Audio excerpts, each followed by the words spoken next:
Now, Norwich City are the first visitors to St Mary's this season, and to help us preview that game, I'm pleased to say we're joined by Connor Southwell from the PinkUn Norwich City Podcast. Connor, thanks for joining us. Hey, evening, gents. How are we? Yeah, we're right. We're looking forward to the weekend. You had a good result at the weekend, right? Happy with that?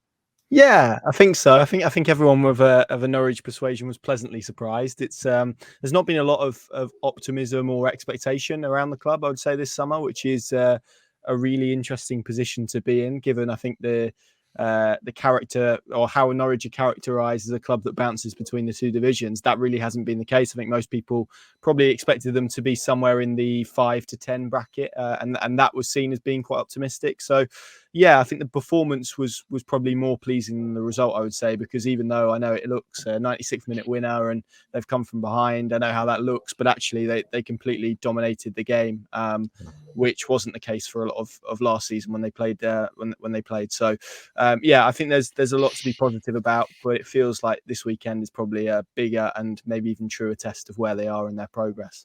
Tell us about the summer business. Were you not happy with what was done over the summer, or are you thinking, it's pretty much as we expected?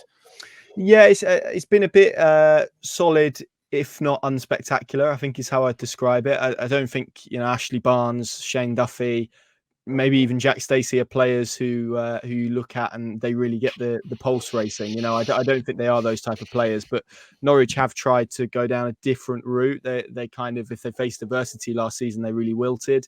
They were unable to adapt and struggled when they came up to some sort of resistance or challenge. So they've tried to bring in some more experienced players to help manage those situations and to try and get them through things a little bit more. And that was showcased a little bit. There was a moment in about the 89th minute, Aaron Connolly came on and knocked the ball past Shane Duffy. And last year, the Norwich man wouldn't have been willing to take a yellow card. Shane Duffy was just willing to clip his legs on halfway and concede a free kick. So it's a change of approach, a change in direction, and I think everyone is a little bit intrigued as to how that looks. But yeah, it's a good start and a good base that they've got off to yesterday.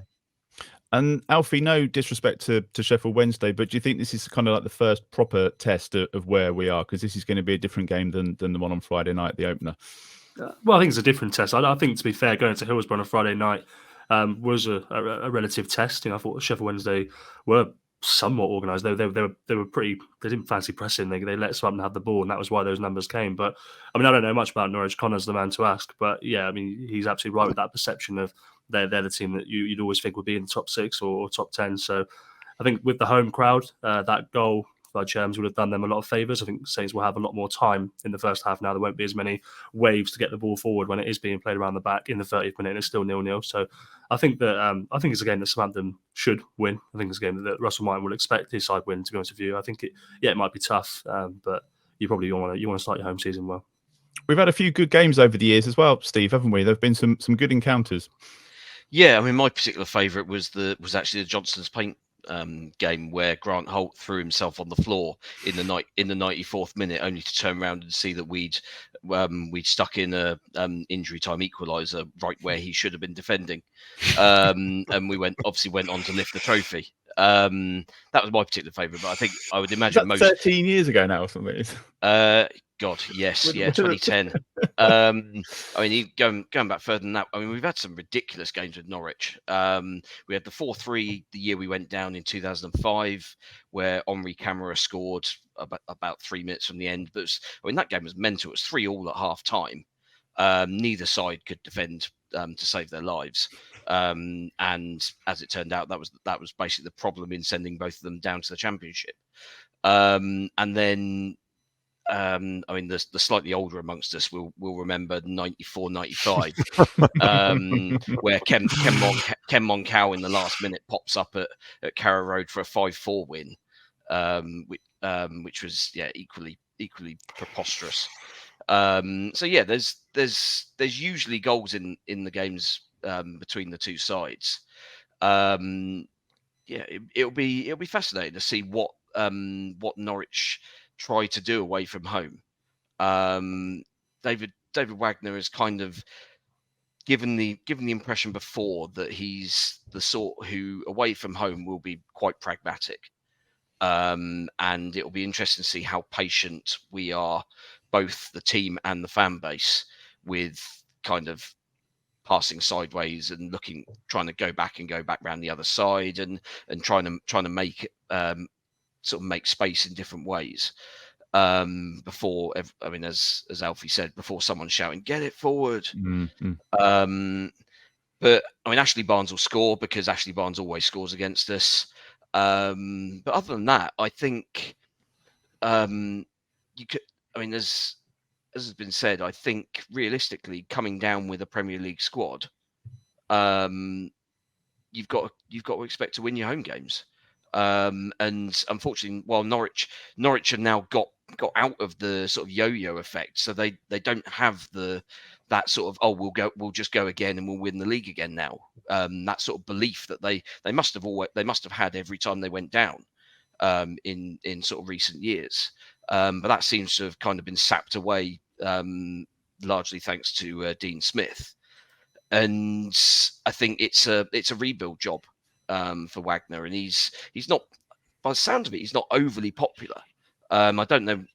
I mean, Connor will be able to say whether that's fair or not, but he seems to have been one of those managers who was really, really successful in one place, and now everybody keeps giving him jobs, which he doesn't quite stand up to. So yeah, it'd be interesting to see how they set up. I'm not convinced this will necessarily be one of those high-scoring thrillers, though. Is it still? Is that a fair assessment, Connor? I mean, what are the expectations for the season? Is there a little bit of maybe we will, maybe we won't, maybe not as confident as you have been before in the league? Yeah, I'd certainly say that's the case. It's really interesting because I think you've got this weird juxtaposition between maybe people looking at it and feeling that they should be a top six side, and maybe there being a reaction if at some stage they fall away from the top six or whatever. But I think actually there's a lot of grounded people, I would say, who maybe feel that it is going to be a case of maybe trying to get as close to the playoffs as is humanly possible, and that is a realistic objective. So it's really interesting what's happened at Norwich over the last 12 months. I mean, for you guys, it's an interesting one because I think you should look to Norwich and look to Watford for exactly how not to approach the Championship, as was the case last season. And I would say Steve is pretty spot on in a lot of his assessments there. Dean Smith completely eroded a lot of the feeling and a lot of the goodwill that was built under Daniel Farke over a long period of time, and there was a load of issues there which would take far too long for us to delve into. And on David Wagner as well, I'd say the jury's still very much out. They kind of ended the season with 1 win in 11. They finished 13th for a side that's just come down from the Premier League and had aspirations that were set by the club. Dean Smith came out and said it'll be all right. We'll finish top 2. And it was the case that they made when they changed the manager as well to try and push and get promoted. They would argue they were in the running for the top 6 until the penultimate game of the season. I would suggest kindly that anyone who watched Norwich for a prolonged period of the season would tell you that wasn't the case. So I think it's a really interesting place that they're in at the moment. I think the best way to describe it is it feels at the moment like it's teetering a little bit, which is why yesterday was so important, because I think fans are basically waiting to see what way it falls now, because if it goes positive and it looks like they're a top 6 outfit again, then I think a lot of the fans will get behind David Wagner and what he's trying to do, and that will buy him some time. If the performances aren't there and we see a lot of what we saw last season, I would probably suggest that he won't last very long. So it's a really interesting position that they're in at the moment, and the expectation and the range of expectations are really interesting. Is it one you're looking forward to on Saturday, Glen? I mean, we've had some great games against them. Yeah, I'm very much looking forward to it.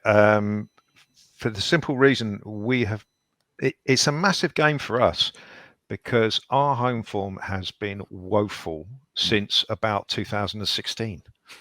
It took 2017. It's been awful.